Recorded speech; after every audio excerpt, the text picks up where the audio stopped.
Assalamualaikum warahmatullahi wabarakatuh. Sebelumnya perkenalkan, nama saya Rianti Hanafiah dengan NIM 210533032 dari Prodi Pendidikan Ekonomi.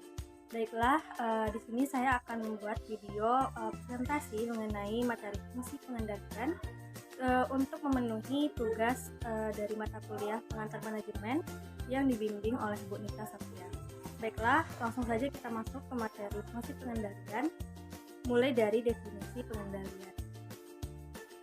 Baiklah, di sini kita ada beberapa pengertian dari fungsi pengendalian menurut para ahli. Yang pertama yaitu menurut Oliver Strong.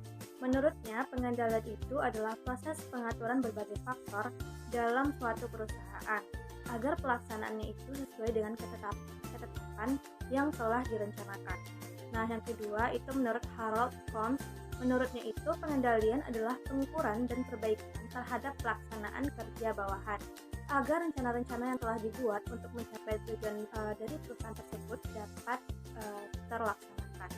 Nah, yang ketiga menurut Arteri. Menurutnya pengendalian itu adalah suatu proses penentuan apa yang harus dicapai yaitu standar, apa yang sedang dilakukan yaitu pelaksanaan, menilai pelaksanaan dan apabila perlu melakukan perbaikan-perbaikan sehingga pelaksanaan itu sesuai dengan rencana yaitu selaras dengan standar yang telah ditetapkan.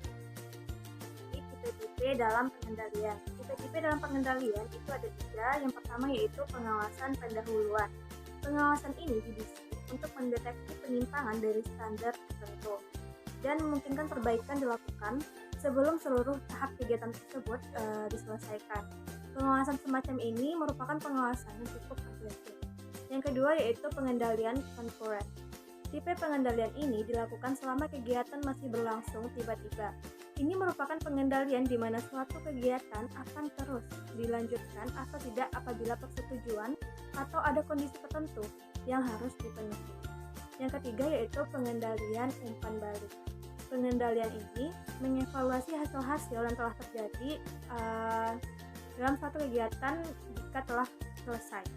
Penyimpangan kemudian ditentukan. Yang ketiga yaitu pengendalian umpan balik. Pengendalian ini mengevaluasi hasil-hasil yang telah terjadi apabila satu kegiatan tersebut telah diselesaikan.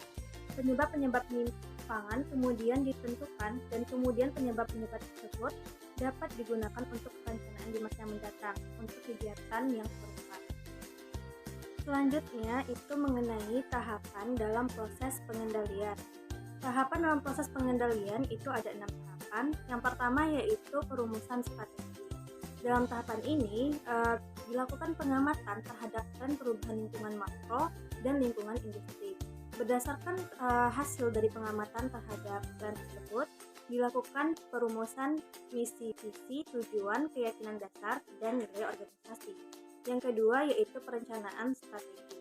Dalam tahapan ini, strategi yang telah kita rumuskan tadi, kita terjemahkan ke dalam neraca strategik yang komprehensif dan koheren, yang terdiri dari 3 komponen, yaitu sasaran, strategik, target, inisiatif strategik.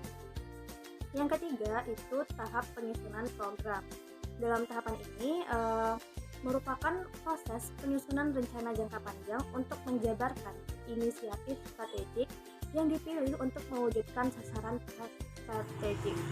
Pelaksanaan inisiatif strategik memerlukan perencanaan sistematik langkah-langkah yang akan ditempuh oleh perusahaan dalam jangka panjang ke depan beserta taksiran sumber daya yang diperlukan untuk program.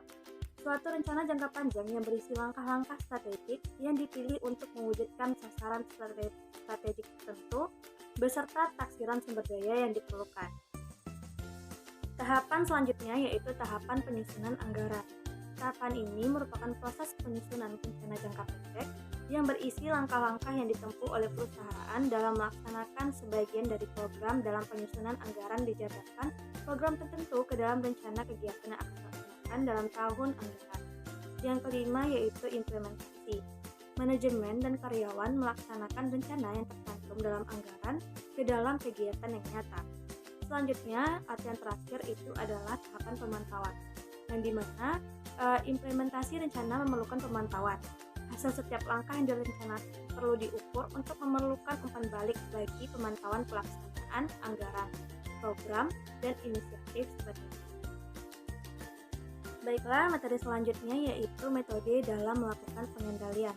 Menurut standar James A.F. dan Winslow Charles pada tahun 1988, ia mengelompokkan jenis-jenis metode pengendalian dalam 4 jenis di bawah ini, yaitu yang pertama pengendalian pratindakan atau pre-action control, yang merupakan suatu tindakan bisa diambil bila sumber daya manusia, bahan, dan keuangan diseleksi dan tersedia dalam jenis, jumlah, dan mutu yang tepat.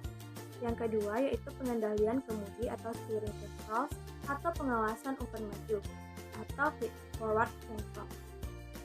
Metode ini diperlukan untuk mendeteksi penyimpangan dari beberapa standar atau tujuan tertentu dan memungkinkan pengambilan tindakan koreksi berada di depan. Bila tiada melihat adanya penyimpangan, maka memungkinkan dilakukannya koreksi meskipun kegiatan belum selesai dilakukan.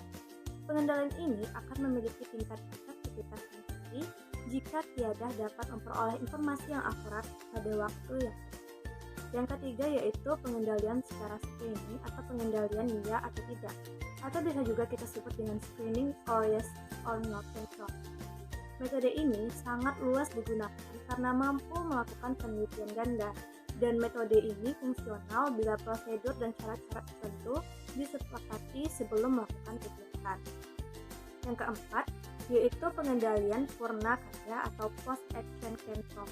Metode pengendalian ini digunakan untuk melihat adanya penyimpangan arah dan tujuan perusahaan setelah kegiatan selesai. Pengendalian ini hampir mirip dengan evaluasi yang waktu pelaksanaannya ditetapkan dan evaluasi yang merupakan tahapan terakhir yang dilakukan dalam mengikuti alur.